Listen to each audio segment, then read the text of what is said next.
Joined today by the Mayor and Mayoress of Surrey Heath, John and Juliette May. They've agreed to talk to me for the Surrey Heath Residents Network about their support for local charities, including the Prostate Project and the Heart to Heart Appeal, as well as Juliette's career as a well-known broadcast journalist for Sky News and the BBC. I thought we'd start off by talking a bit about one of the two major charities you support, the Prostate Project. Can you tell me a bit more about what the charity does and its aims and objectives? Okay, well, essentially the mayor every year gets the opportunity to choose charities.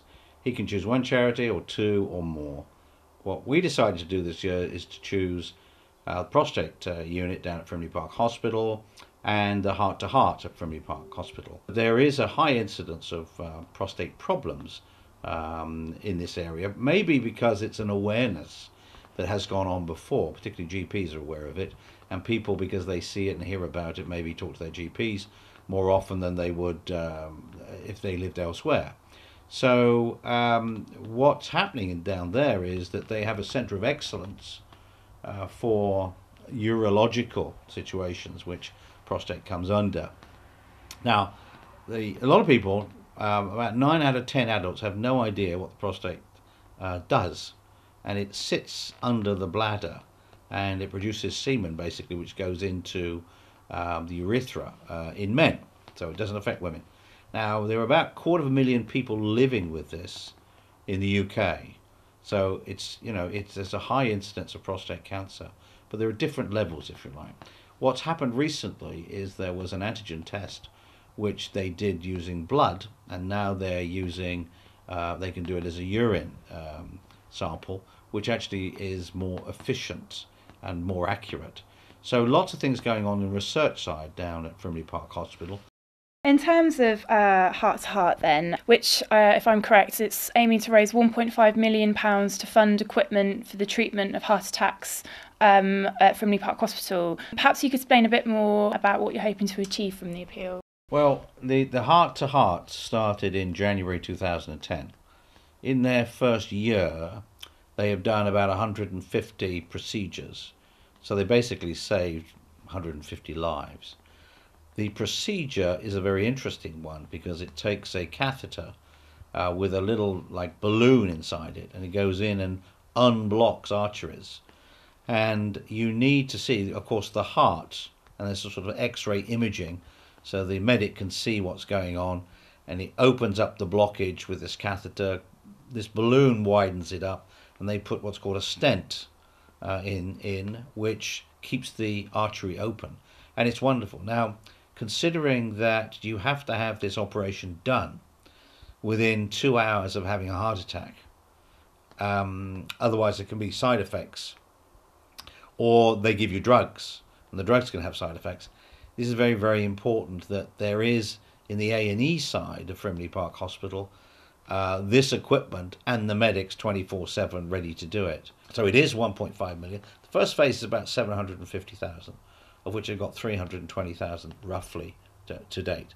So we're raising money for that because of the wonderful job that they actually do. We are having a civic ball on the 1st of May. Actually, it's at Penny Hill Park, and the proceeds of that go to Heart to Heart and Prostate and the other charities. So we're looking for auction prizes for that. We're looking at people to go. We're looking, people to support it. And then towards the end of our time, when we finish our swan song, if you like, event is on May the 15th, where we have an evening at Sandhurst, a soiree, where people can get together. And we've got the Indian Memorial Room there. Hopefully it's a nice day. Again, nice evening, raising money for charity. So we've got sort of some big events going on. But we're very happy for other people to raise money for us. I thought we'd move on to talk to Juliette. I wanted to find out a bit more about your career in the media as a well-known broadcaster, journalist and novelist. Perhaps you could explain a bit more about the kind of work you possibly did during your time at Sky News, the BBC, Channel 4 and Bloomberg. I work for BBC World. I freelance for them, which is great because it means that I can help my husband in his work, support him in his duties. And also, I suppose that I'm at that age now where I think I can afford to take it a little bit easy on the career front and actually look at other areas where I want to be.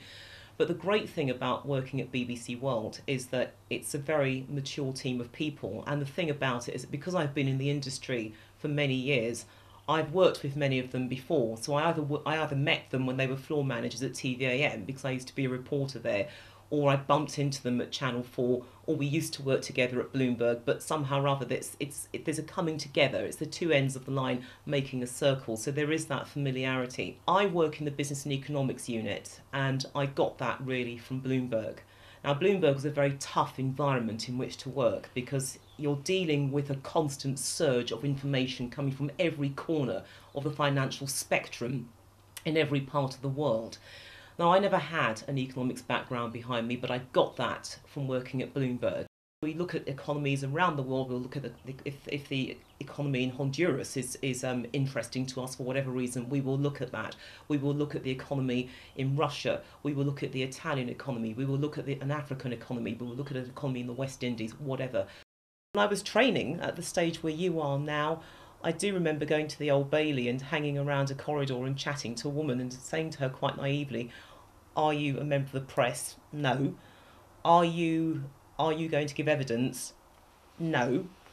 Are you a police officer?" "No, I'm a defendant." I saw your interview on your website with Tony Blair.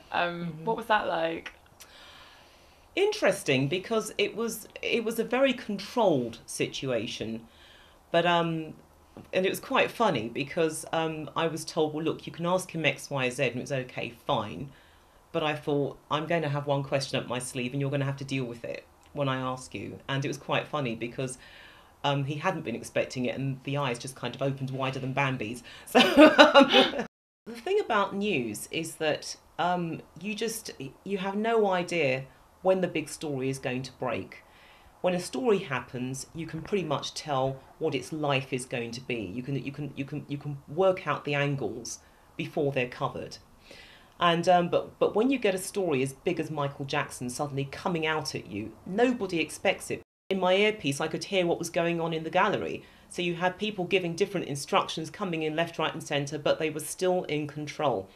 In the hands of a less experienced team of gallery directors, programme producers, they couldn't have done it. But they've been doing this job for many years. So when big stories break, they know exactly what to do. You automatically go into 15th gear. In terms of the future for both of you, what are you planning on doing for the future? Where do you see yourselves going? For us, the charity work doesn't end. Hopefully we'll just take it to the next level and just carry on with what we're doing.